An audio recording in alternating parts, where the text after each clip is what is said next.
ሰላም እንዴት ናችሁ? ቢዝነስ ለመጀመር ላሰባችሁ የተለያዩ ማሽኖች እኛ ዘንድ ይገኛሉ። ለነዛ ማሽኖች የአንድ አመት ዋስትና እና ነፃ ስልጠና እንሰጣለን። ለበለጠ መረጃ ስክሪኑ ላይ ባለው ስልክ ደውለው መረጃ መቀበል ይችላሉ።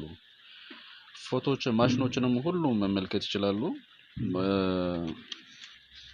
ማሽኖቻችንም የአጃክስ ሳሙና መስሪያ ማሽን፣ የልብስ ሳሙና መስሪያ ማሽን፣ የጨው መፍጫ ማሽን፣ የበቆሎ መፍጫ ማሽን፣ የአረቄ ማውጫ ማሽን፣ የሽንኩርት መፍጫ ማሽን፣ የበርበሬ የወተት መናጫ፣ የቡና መቁያ፣ የላውንደሪ ማሽን እና የለውዝ መፍጫ ማሽን፣ የለውዝ መፈልፈያ ማሽን፣ የበቆሎ መፈልፈያ ማሽን፣ የሻማ መስሪያ ማሽን፣ የጧፍ መስሪያ ማሽን፣ የስኳር መፍጫ ማሽን፣ የእህል መውቂያ ማሽን፣ የመኖ ማቀናበሪያ ክክ መከኪያና ገለባውን የሚለይ የላርጎ መስሪያ ማሽን ናቸው። እነዚህን ማግኘት ይችላሉ።